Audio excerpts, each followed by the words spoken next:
In the far north, on the edge of the world where the seas turned to sheets of ice and the wind howled its eternal lament, there lay a chasm that separated mortal life from the domain of ancient, forgotten gods. At the threshold of that rift stood a lone watchtower, carved from glaciers older than forests. Its doors had been guarded for countless centuries by a frost giant named Thulgar, tasked by the gods themselves to protect a relic known only as the Shard of Echoes, an artifact with the power to preserve or unravel the harmony between the worlds. Long ago, the gods of sky and stone formed a pact with mortal kings to keep the realms safe from cosmic chaos. The Shard of Echoes bore the whispers of all living things, forging a tenuous link of empathy between deities and mortals. It had once sat within a grand temple in the centre of fertile lands, shining like a lance of ethereal light each dawn. But as empires rose and fell, the ravages of time and greed corroded mortal hearts. Wars erupted over many matters large and small, and eventually the temple crumbled to dust. The relic, almost forgotten, made its way to a hidden shrine in the north. There the frost giant ensconced it high in the watchtower, believing the bitterness of the ice winds would keep all but the mightiest away. The shard's importance was far from lost among those with long memories. High priests in distant kingdoms lurked among dusty scrolls, searching for a clue on how to breach the watchtower's defences. Ambitious warlords spoke in hushed tones of harnessing the shard's whispered power for dominion. Yet each attempt to wrest the relic away failed. Those unworthy vanished amid ice storms, never re-emerging from the frost giant's domain. In a humble village south of the icebound wastes lived Epaimahin, a young man with an uncanny gift for weaving knowledge from faint echoes in nature. He was not a warrior or a revered mage. Rather, he was the child of a mortal woman and the son of Jamar, a lesser god of wind and wanderers. Epaimahin's divine heritage had manifested in subtle ways. Leaves rustled when he was near, and small eddies of air swirled about him in times of strong emotion. Though he was no champion by mortal standards, tales of his borderline prophetic hearing carried far. Some said he could sense the songs of ancient stones, or perceive the plaintive cries of tree roots shifting in the soil. Yet even these rumours barely scratched the surface of his connection to the Shard of Echo, for while the relic bridged entire realms, Epaimahin was destined to be its guardian. He first learned of the shard's existence from an old travelling minstrel who arrived on a gusty winter night. Seated around a crackling hearth, the minstrel unrolled a tattered tapestry that depicted a tower carved from ice, and inside it, a glowing crystal shaped like a fragment of starlight. "It's said to keep the cord of unity between gods and men," the minstrel told him. "But if that cord breaks, the heavens and the earth will drift apart, each realm left vulnerable to forces beyond our reckoning."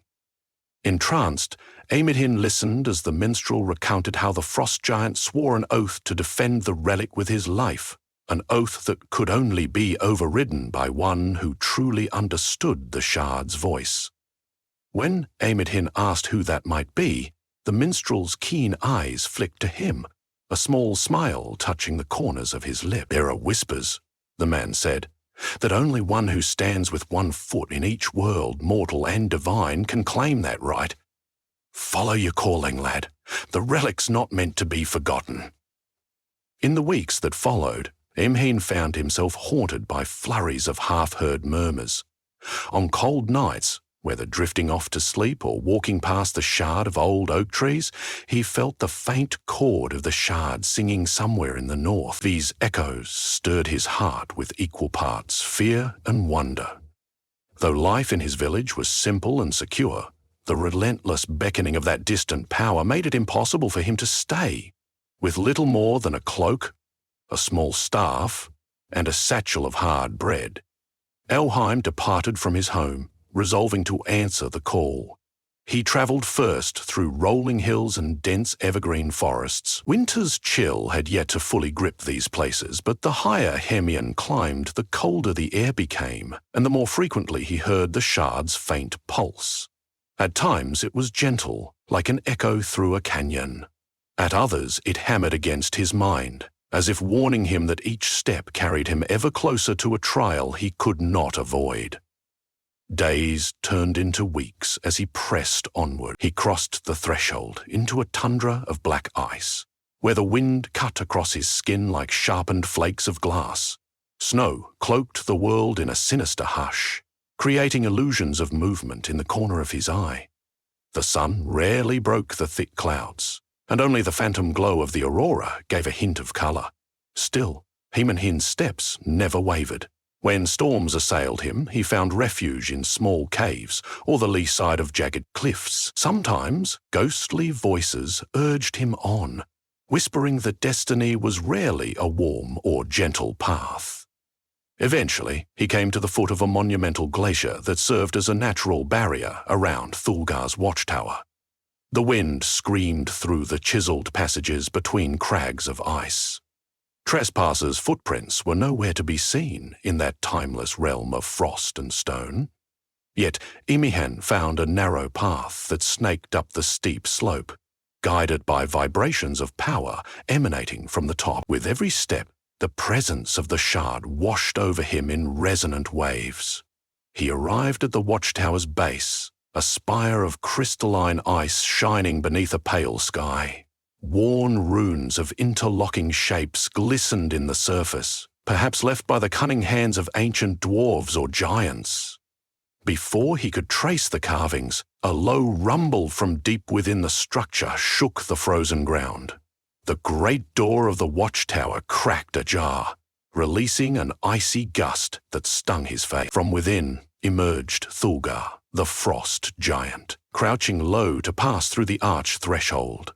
At full height, Thulgar's head brushed the swirling clouds above. His skin gleamed blue and white like marble in moonlight, and his eyes glittered with ancient knowledge.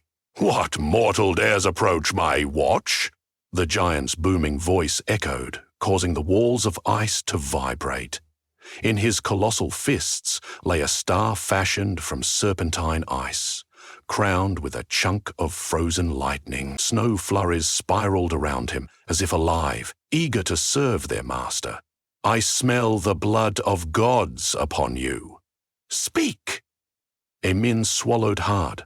Though the giant's stature was intimidating, he felt something familiar in the aura around Thulgar, remnant of the same power calling him north. Summoning his courage, he bowed respectfully. "My name is Emin, child of Zamar.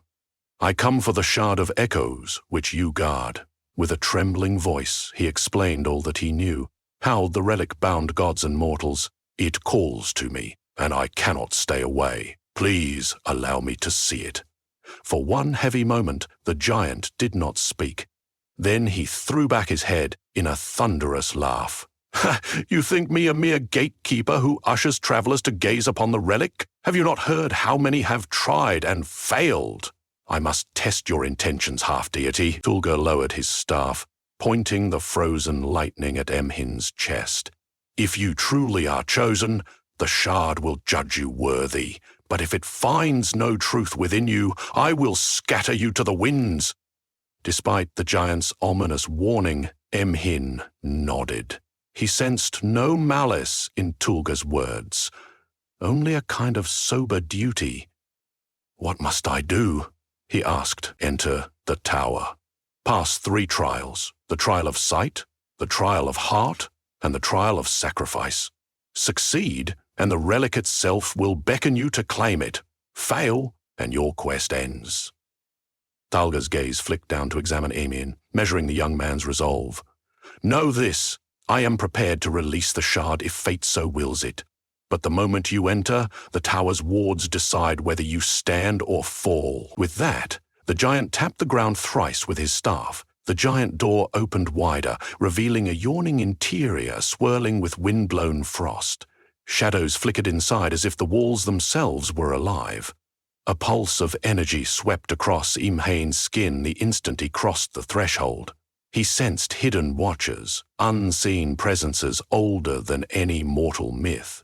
Snowy corridor stretched forward, lit by the faint glow of runic pattern. Though his heart pounded, Heming advanced, compelled by that distant hum of the shard's voice. As he passed into the tower's main hall, the wind ceased abruptly, leaving a stillness that pressed his ears. Pillars of ice rose like columns, and along the walls were intricately carved murals displaying scenes of cosmic harmony. Gods dancing above mortals, exchanging gifts of light and knowledge. A swirl of mesmerizing sounds swam at the edge of Heming. Then, a low chuckle echoed from the darkness, and a shimmering figure tall as a tree emerged before him. This was the first trial, the trial of sight. The figure's eyes glowed with chilling brilliance, revealing illusions in the swirling frost. Riddles formed upon the carved walls, as if the tower itself tested Hemin's wisdom. He watched as ghostly images materialized around him, robed priests chanting in a temple, a famine-stricken village weeping, and an army brandishing swords of black iron. These apparitions seemed to speak all at once, vying for his attention. The presence in front of him hissed with a voice that crashed like breaking ice. "Which path leads to harmony between realms? Choose rightly, or you fail the first test." He wondered if the illusions were real events, possible futures, or glimpses of the past. Perhaps the tower demanded he discern the shard's rightful role in bridging conflict. Closing his eyes, Heming focused on the chord that thrummed deep within his spirit. In that realm of inner silence, the illusions formed patterns in his mind. He recognized the shard's function, not as a tool to empower one faction over another, but as a binding presence to foster understanding. So he turned from the battlefield, rejecting conquest. He looked away from the temple's exclusivity, spurning dogma that shut out the masses. Instead, he extended his inner sight to the weeping villagers, sensing their suffering. For the shard's purpose, he realized, was to restore empathy. The illusions vanished at once, and Heming found himself alone in the hallway, hearing only the gentle drip of melting ice. A glittering portal appeared at the corridor's end, shining like the reflection of moonlight on water. He stepped forward, passing through. Warm relief washed over him. The first trial was done. On the other side of the portal, he entered a grand chamber, its ceiling lost in swirling shadows. Here, the second trial awaited, the trial of heart. At the chamber's center, a towering statue of a crowned figure loomed, arms outstretched. Each hand held a symbolic object, one shaped like a radiant sun, the other carved like a drooping crescent moon.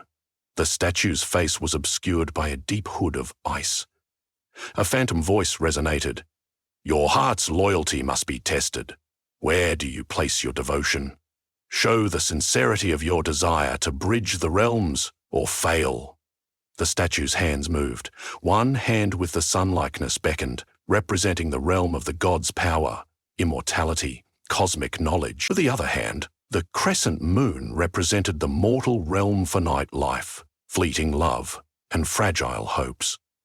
Heming stood in the center, feeling the pull of both.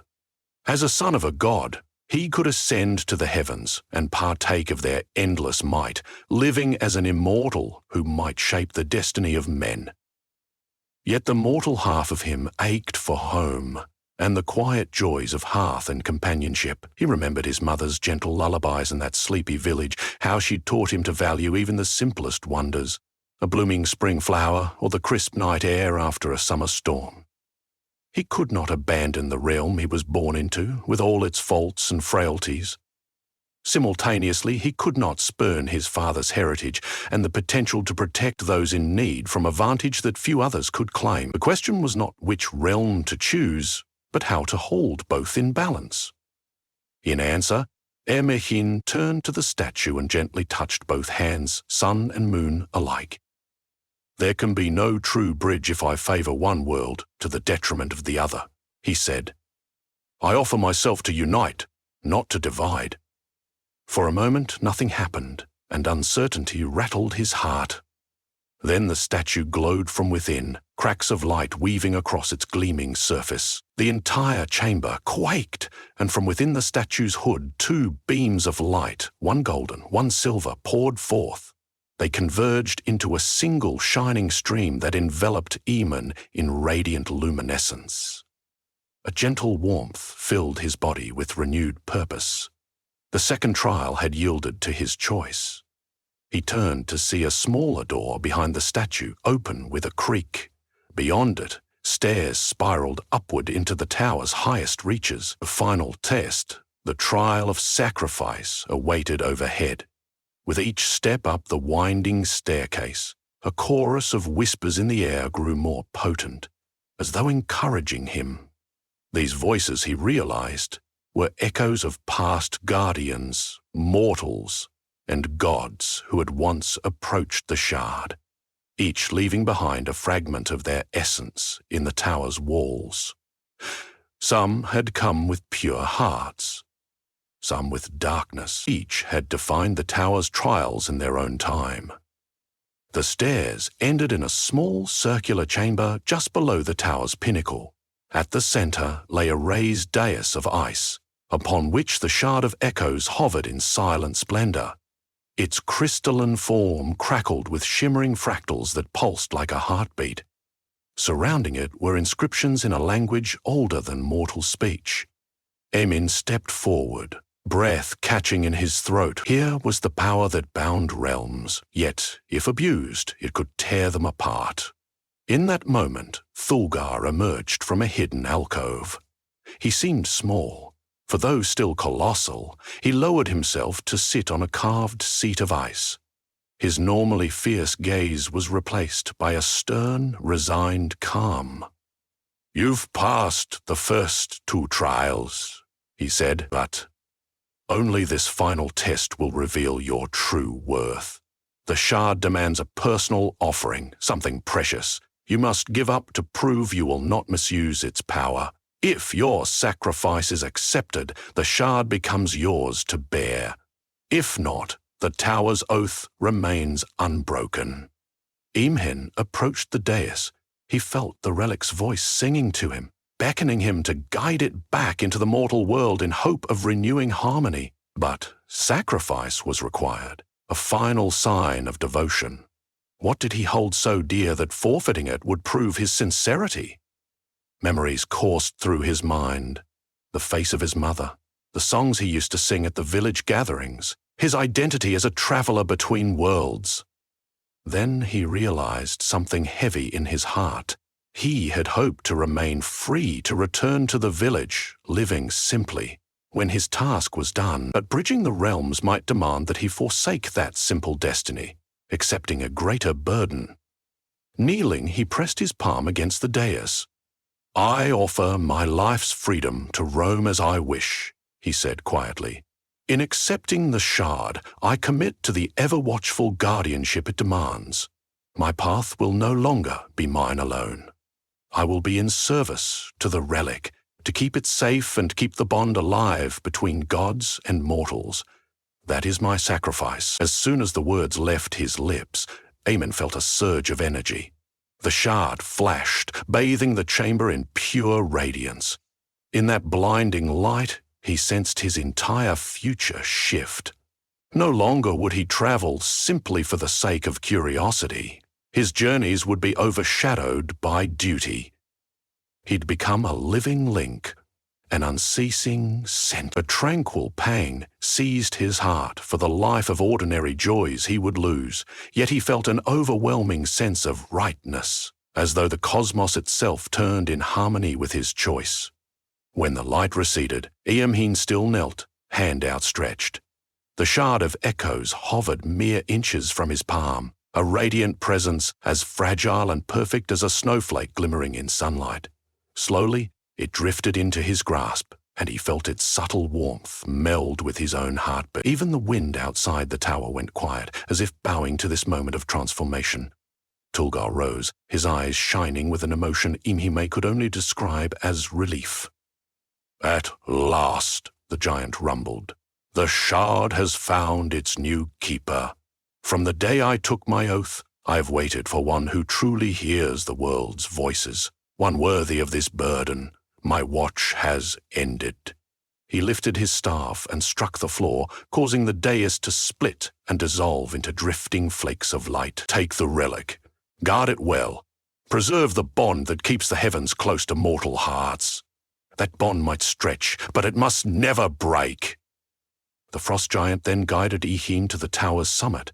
A windswept terrace opened to the swirling clouds of the northern sky. Below stretched the frozen lands, and somewhere beyond them lay mortal kingdoms and realms of deities. There, on that lofty perch above the world's edge, Thulgar spoke words of parting. "I shall join my ancestors in the realm of ice. My watch ends, but yours begins. Should you need me, call my name upon the winds, and perhaps my spirit will answer in the frost." Emen bowed, an unexpected sadness tugging at him. Though they barely knew each other, the bond of guardian to guardian was not a light one. Thulgar had protected the relic since before Evenhen was born. Now, ancient duty passed to new hands. "Thank you," Eamhin whispered, "for keeping it safe until I arrived." In a gust of swirling snow, Thulgar vanished. Eamhin stood alone atop the tower. The shard pulsed in his hand, resonating with the hidden cord linking all living things, human, giant, and god alike. He breathed in the cold air and listened. Far below, in distant huts and cramped city streets, hearts beat in distrust and fear. Yet the shard's gentle hum reminded him that even the faintest hope could blossom. He closed his eyes and allowed the shard's light to radiate outward, bridging the realms with threads of empathy. At first, the icy wind doused him like freezing water. Then, in the still point between breaths, he sensed changes forming across the land. The aurora overhead intensified, painting the sky with ribbons of green and violet. From that vantage, Emehin glimpsed a future where dividing walls might be softened, where gods walked among people not as distant overseers, but as guiding lights, intertwined with mortal struggles. The darkness of centuries past had coalesced into a single moment in which a new era could be born. He descended the tower one last time. Where earlier there had been corridors of shadow and swirling bitterness, now light filtered through cracks in the wall of ice, forming rivulets of water that trickled across ancient runes. The illusions had gone still, and the voices of watchers had receded, satisfied with the shift in guardianship. At the bottom, the gates opened before him, as though anticipating his departure. A cloak of cold wind greeted him outside, but felt oddly comforting. The skies were grey with a squall, yet black storms no longer threatened to swallow him. In his hand, the shard of echoes glowed softly, guiding him forward. Though Emhain's mind spun with questions of what would come next, what he was expected to do to maintain the bond, he trusted the relic and its living, thrumming call. He set out across the tundra, forging a fresh path in the trackless snow. As he glanced back, he saw the watchtower sealing itself, the enormous doors sliding shut. The tower would stand forever as a silent memory of Thulgar's long vigil. Nothing stirred but the restless whisper of the wind, a sound that no longer seemed lonely. Somewhere within that breeze, Emehin fancied he heard the frost giant's voice, echoing a final benediction. His journey southward through the winter-blasted plains would be long. Many trials inevitably lay ahead. Carrying the shard meant carrying the weight of countless lives. But as he walked, he hummed softly under his breath, old village lullabies mingling with the relic's distant chord. No matter how cold the nights or how bitter the storms, as long as he kept that connection alive, both the mortal side he cherished and the divine side that soared, he believed he could kindle new sparks of understanding. The mortal realm stood in need of hope, and the gods needed reason to keep faith in their once close bond with humankind. With the shard in hand, Emen would traverse both worlds, revealing not just their differences, but also the harmony that lay beneath. He marched under brooding skies, step by step, until the silhouette of the watchtower was lost in the rugged horizon like a half-remembered dream. In time, folk in scattered villages would speak of a lone wanderer who arrived unexpectedly, offering healing words and bridging conflicts that seemed insurmountable. Word would travel that the ancient relic of the gods had returned among them, not as a stolen prize or a war trophy, but as a beacon carried by one who embodied compassion. Travellers along the northern roads might swear they could hear faint echoes of a cosmic song whenever Emin passed, a song that calmed their fears and warmed their hearts against the punishing cold. No realm, mortal or divine, would remain untouched by his presence. Kings and high priests would eventually realize they could no longer ignore the shard's renewed influence, and in time, they might come to respect the silent vigilance of its new keeper. Meanwhile, the old watchers in remote corners of the world, frost giants, forest spirits, and star-scrying oracles would stir from dormancy. Some would emerge to offer guidance or challenge. Eamon, unwavering, would meet each test with gentle steadfastness. And so the old cycle that threatened to rend the worlds apart found itself tempered by a humble man who gave up his quiet life to serve a far greater cause. His sacrifice and devotion stood as a reminder that the line between mortal and God was far more delicate than anyone cared to admit. The Shard of Echoes now glowed in the mortal realm once more, bridging hearts and minds, singing an endless melody of unity. Though his watch had only just begun, Emin found solace in the knowledge that he was not alone. He carried within him the presence of those who had come before, those who believed in the relic's mission. He carried his mother's love and his father's heritage, entwined in every footfall and every breath. He knew Thulgar's spirit roamed the Arctic winds, ready to answer his call at need. And most of all, he held in his hands the shard's enduring promise that no matter how dark or bitter the divide might become, there remained a way to mend and reconcile, if only one possessed the courage to reach across the rift and hold both worlds in a single embrace. In the end, that was what truly mattered, the willingness to face the trials and bear the burden so that others, both mortal and divine, could rediscover their common bond.